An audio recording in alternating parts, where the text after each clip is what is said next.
Have you ever felt the need to ramp up your energy, to have a focus, discipline, and confidence to move towards your goals? Even during times that were difficult, even when you've taken a knock? Well, then the goddess Sekhmet can be extremely helpful to work with. She is the Egyptian goddess of war and of healing, what slays and what moves you into transcendence. She is the mighty one. She is a sun goddess. There is an element of fire, fire that transmutes, fire that turns the denser elements into energy. She's extremely helpful when you've been stagnant, when you've taken a knock. Maybe you're in a toxic relationship. Maybe you're stuck in a draining job.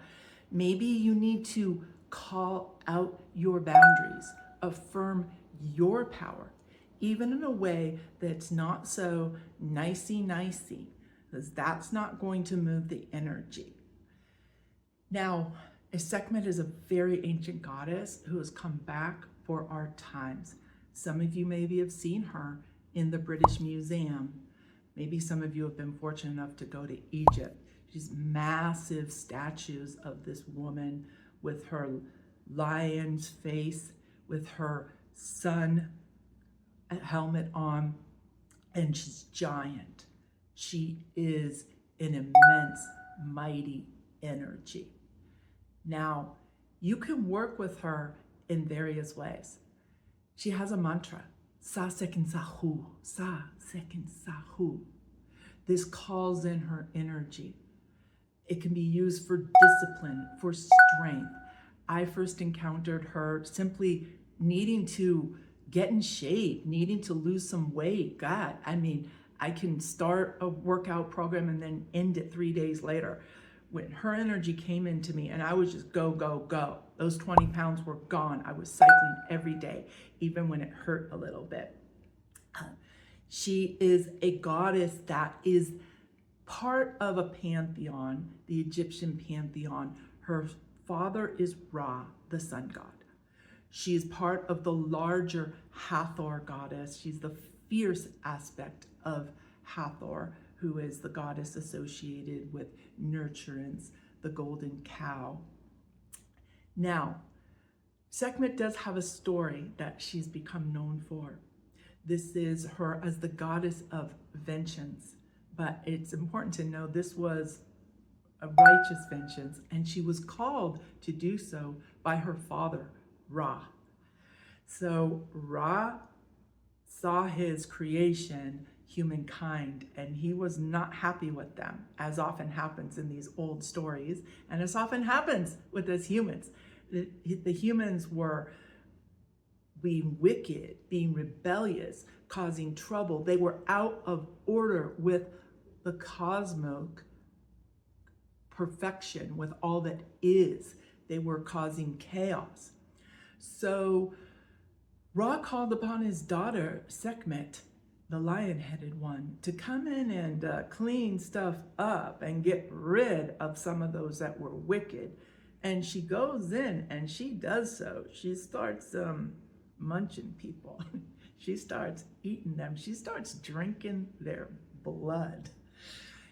And then she gets into it. And she's liking this destruction. This is her mission. And Ra goes, hey.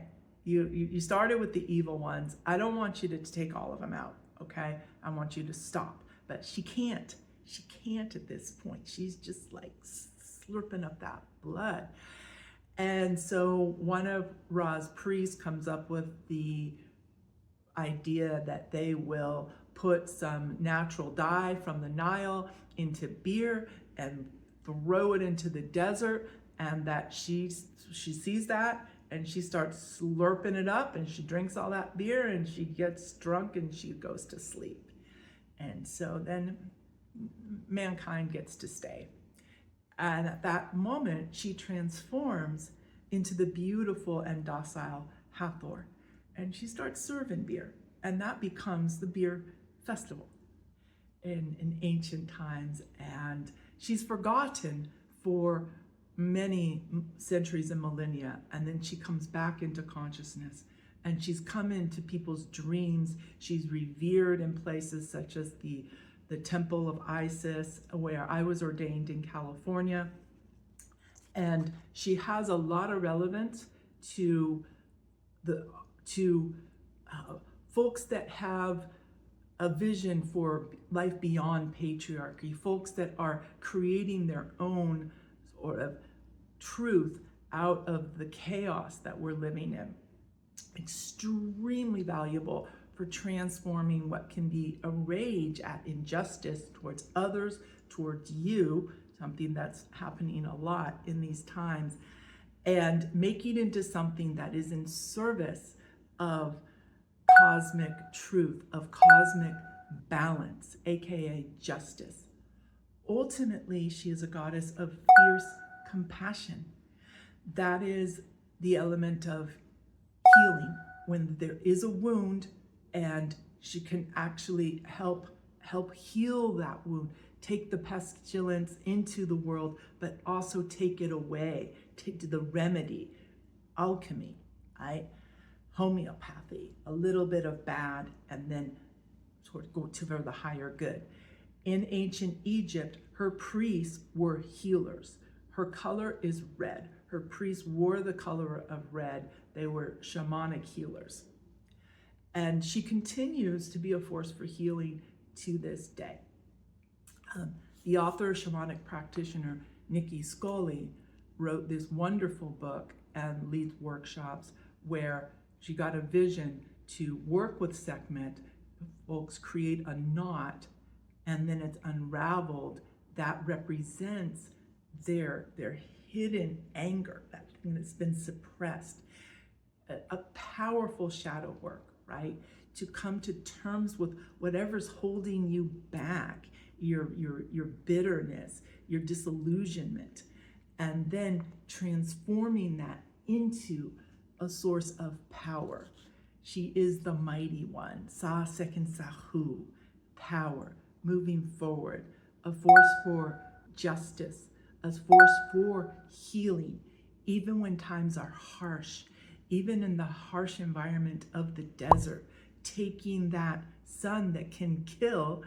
I myself was just out walking in the desert. I live here in Arizona, and doing an invocation to her. I could really feel her telling me to get up and exercise this morning, to get out, enjoy the solitude of the desert.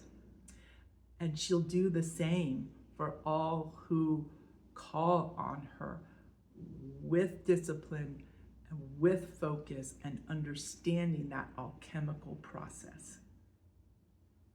I'm Karina Howell, and this is one of a series on various goddesses that have been incredibly helpful to me in invoking various aspects of womanhood and my being, and moving into adventures and meeting goals and healing.